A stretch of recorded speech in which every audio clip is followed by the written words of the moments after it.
Hello, humans. This is another strange condition. I have only one case, but before I talk about the case, I need to talk about the condition. It's called Yin-Yang exchange disease. This is really pretty old because it comes from Shanghan Lun. And it's one of those ones that everybody's saying, gee, what were they actually talking about in terms of our modern understanding? So, anyway, let's look from the beginning. Line 392 of Shanghan Lun. It says yin yang exchange is a disease within the category of Shanghan or cold damage. So, it's part of Shanghan Lun, it's part of cold damage discussion. The person's body feels heavy. There's reduced qi, which seems to mean breath, shortness of breath, that kind of stuff. Internal urgency of the lower abdomen, which people debate what that means, but it's probably kind of like cramping kind of stuff. And then it says, perhaps with cramping that radiates to the center of the yin. Why does that have yin third tone? Uh, that should be yin first tone. Anyway, so sorry, wrong tone here, whatever. The yin generally refers to the genitals in this context because, they're the upper orifices, the eyes, ears, nose, and mouth. They're the lower orifices where urine and stool comes out and where sex happens and so forth. So cramping that radiates to the center of the genitals or the genital anal region. Heat surging up to the chest. Heavy head with no desire to raise it. So you just want to lie in bed and groan and don't want to get up, don't even want to raise your head to look around. Flowery vision, which means blurry vision, and hypertonicity of the knees and lower legs, cramps, leg cramps. And then it says Shaoquan Sun governs it. And this formula, Shaoquan Sun, is burnt undergarment powder. Okay, that's a weird name for a formula. So, first off, one thing you should know before we move on to the formula is that yin yang means many things in different contexts. I'm sure you know about heaven is yang and earth is yin. They say that males are yang and females are yin. Of course, gender is more fluid today, but the term yin yang can also refer to sex, especially it's kind of heterosex, because males are yang and females are yin, and of course there's all kinds of sex, and it doesn't have to be heterosex, or even if it's hetero, it doesn't have to be, missionary position or anything like that. So, but still, this is implying, sexual intercourse. And there's some kind of exchange that takes place that causes a disease. It's in the context of cold damage. So external evils have invaded, but it gives a lot of symptoms, but it doesn't really tell you much about the etiology of it, the development of it, and so forth. But it does give us a formula. And this formula further gives us the idea of sex because it's burnt underpants. So let's look at the formula.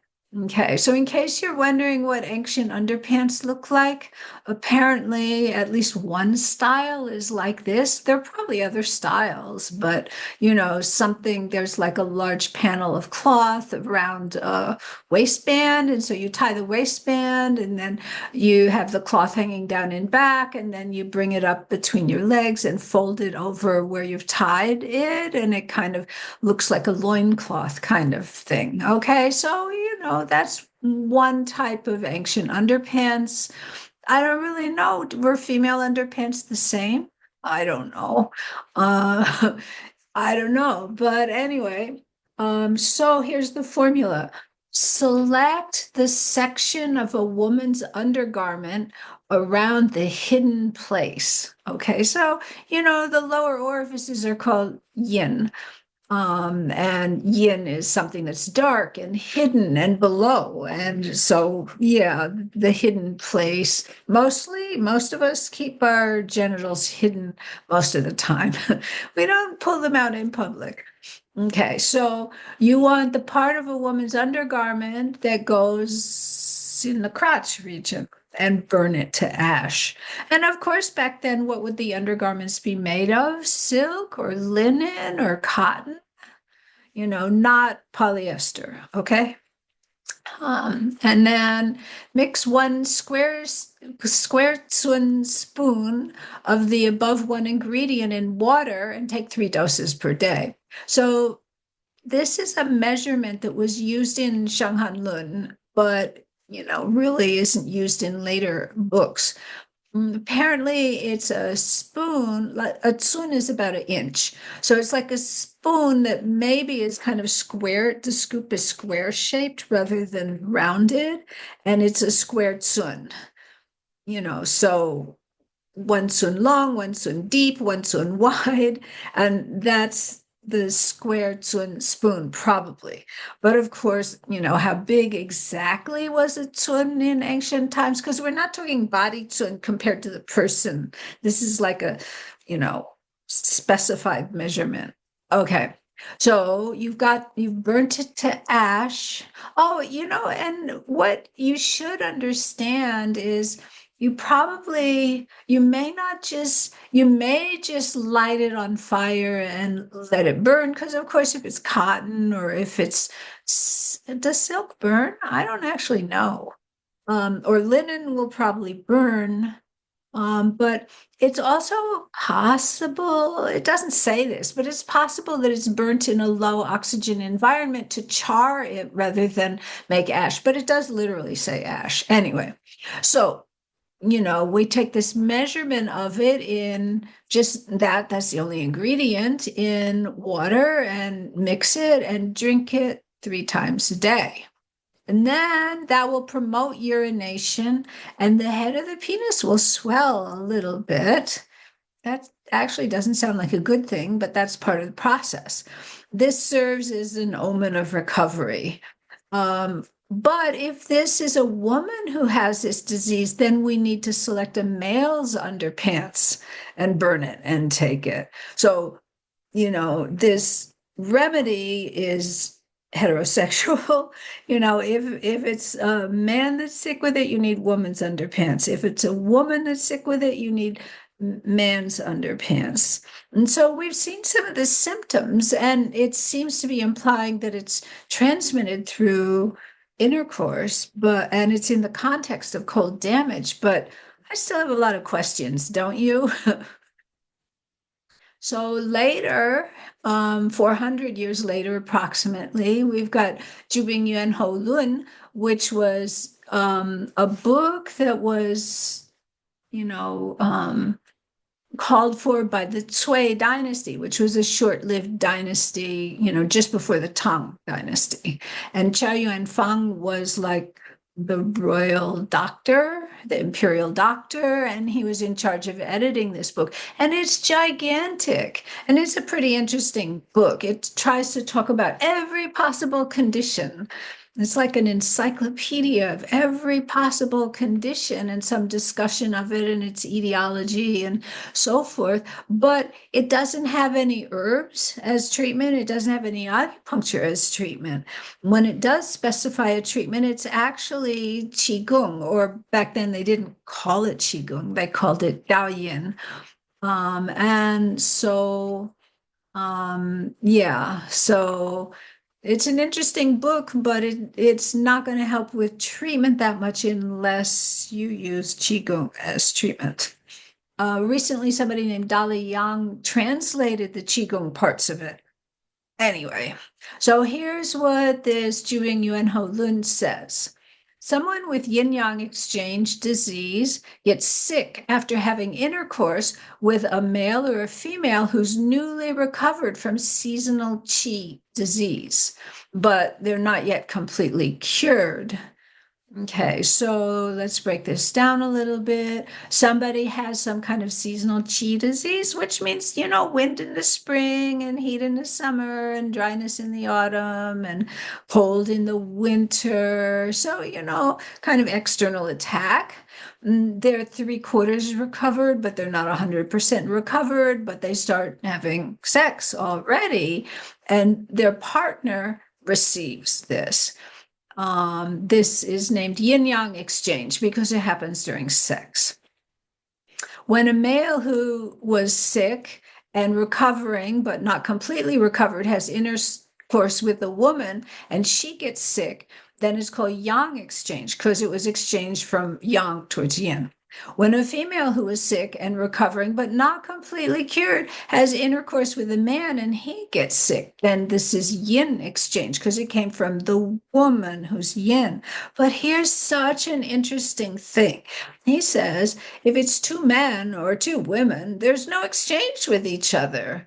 I mean, certainly there may be some kind of exchange, but it's not a yin yang exchange because, they consider yin yang male, female, and so it doesn't exchange in the same way. And this is like a rare reference to, non-hetero sex. Um, and it doesn't seem really judgmental here. It's just stating it like it's a fact. Okay, so that's interesting. The reason why it's called exchange is that when yin and yang touch each other, the toxins cross over and are caught by the other person. So it's like a trade or an exchange. Okay, so that gives some more detail, but at the same time, he's saying a lot of stuff that wasn't said in Shanghan Lun. So let's see. Shanghan Lun simply says it's a disease within cold damage. It doesn't actually say, you can go back and look, it doesn't actually say that the person is in the process of recovery from it. It doesn't mention intercourse, although yin yang exchange and the remedy implies that. And so you can see he's added some stuff on top of it. Was that what the original actually meant? It's probably, but we really shouldn't make assumptions like that. And then, yeah, it's only like a heterosexual problem. um, so he goes on to say the form of the disease. In other words, what does the disease look like? The body feels heavy. There's internal urgency of the lower abdomen, perhaps with cramping that radiates to the center of the genitals. And I still have the same wrong tone for yin, but probably you don't care. So those symptoms are the same, and heat surging up to the chest. The head is heavy and cannot be lifted. All of that stuff is pretty much what Shanghan Lun said, but here's something new. A gummy substance is engendered in the eyes with hypertonicity of the four limbs and colicky pain of the lower abdomen. I think it had a gummy substance in Shanghan Lun. We can go back and look. And the hands and feet curl into fists. That's new. All this, and then they die. Yeah, watch out. Those who have it but do not die right away suffer internal urgency of the lower abdomen and hot chi surging up to the chest. They have a heavy head with no desire to raise it. That kind of stuff we already heard. But the 100 joints separate from each other. That sounds different than hypertonicity. The channels and vessels are relaxed and weak. I guess this is the chronic version and the hypertonicity is the acute version. Anyway, the channels and vessels are relaxed and weak. Qi and blood are deficient. The bones and marrow are exhausted. Yeah, so this is for people who don't die right away, so they become deficient. And then they become dazed and they gasp for breath. Physical strength shifts, whatever that means, and decreases.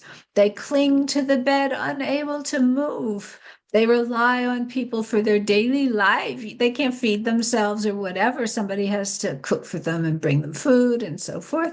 This can be drawn out for years and months before they eventually die. So this is serious. So what are they talking about? I mean, this seems like more than just passing a cold on to you. You have a cold and then you have sex with someone and then they get the cold. It seems more than that. On the other hand, one of the things we might think of is a sexually transmitted disease. Um, and, at least some of the STDs today may have a flu-like pattern in the beginning. And people think, oh, I just got a cold or a flu, but that's actually the initial stage of the disease. But they don't realize it's an STD until later. So is this an STD? I don't know. But anyway, I'm talking about this not because it's necessarily so practical, but it's very interesting. At least I think so. So there is one case I know of about this. It's by Xu Shuwei, who was this Song Dynasty doctor who was a Jingfang practitioner. He really followed Shanghan Lun and Jingui Yaowei and always liked to talk about them. And he wrote a book called Discussion of 90 Shanghan cases, 90 cold damage cases, which wasn't published for actually some time after he died, but it was hand copied and passed around quite a bit. And some of the cases are really interesting. And so he'll present a case and then he'll prescribe some herbs and then he'll say that, well, in Zhang Zhongjing's books, he says this, and then he'll try to explain it in terms of Shanghan Jingui. And not all case. I mean, sometimes he does innovate. Sometimes he does even use formulas that aren't in Shanghan Lun or Jingui Yaolei, but he's really focused on that. And there's some interesting cases and lots of discussion. And this book is supposed to be the first book in Chinese medicine solely devoted to case studies and not like lots of books have case studies mixed in with other, discussion, but this is the first book that's just a bunch of case studies. Anyway, case 57. In a certain year, a neighbor of his named Wang was a peddler, meaning he went around selling different this and that to people in the neighborhood. Even though he was just a peddler, he had enough money to keep a female servant. And she suffered Shanghan cold damage. So, she had fever and chills and so forth. So, 8 or 9 days later, neighbor Wang asked Xu Shuwei, hey, can you treat my servant? So I treated her. I made her sweat, although 8 or 9 days later seems late to promote sweating and cold damage. But anyway, and then she recovered. In a couple of days, though, neighbor Wang himself was sick. His body was hot, his head was heavy, no desire to lift it, and he had flowery vision. Okay, so some of those symptoms sound like they match, don't they? He summoned me to see him. I said, oh, this is certainly, you got this by having intercourse with a woman during her initial recovery from cold damage, from Shanghan, from cold damage. And it has made swelling on the yin head, which is the penis or the top part of the penis. But that in Shanghan Lun was an omen of recovery. Okay. And he had twisting pain of the lower abdomen, which I guess is equivalent to the internal urgency with cramping that radiates to the penis kind of thing that we saw earlier. Thus, what you have is yin-yang exchange. And he owned it. He said, oh, your earlier patient, my servant, she was already better when I had sex with her. Okay, nice guy. He's having sex with the servants. And, how much choice does the servant have? I mean, who knows? Maybe she did like him, but she probably had very little choice if she wanted to keep her job and not be out on the streets. Anyway, so she had been sick and he thought she was better. And so then he had sex with her. Now he has this. So the day after he had sex with her, I was sick with this. I'm suffering so much. And Xu Shuwei, I said, if we neglect doing what we have to do, then your tongue is going to get so big that it will kind of come out of your mouth by several inches, and then you're going to die. So I made a couple of formulas, and actually, I haven't checked out what is this Jiao Shu Fun Tong. I haven't checked it out. I'm sorry, I don't know. But that actually looks like mouse poop, those characters. Maybe I should check it out. Anyway, yeah, he's getting what he deserves, mouse poop and underpants. Okay, so and also the Shaoquan San, the burn underpants powder, and so forth to get rid of the toxic chi, and then he was good as new in 10 days. Okay, so that's what I know about yin-yang exchange. I don't know if I said at the beginning of this, but there was some discussion about it on the internet, and some people hadn't heard of it, and they're saying, "What?" So I just thought I'd dig this out. This is a small section from a larger class I taught once. Anyway, so yeah, there you have it. Make sure that somebody's like 100% well before you have sex with them, or else have gay sex. Either way.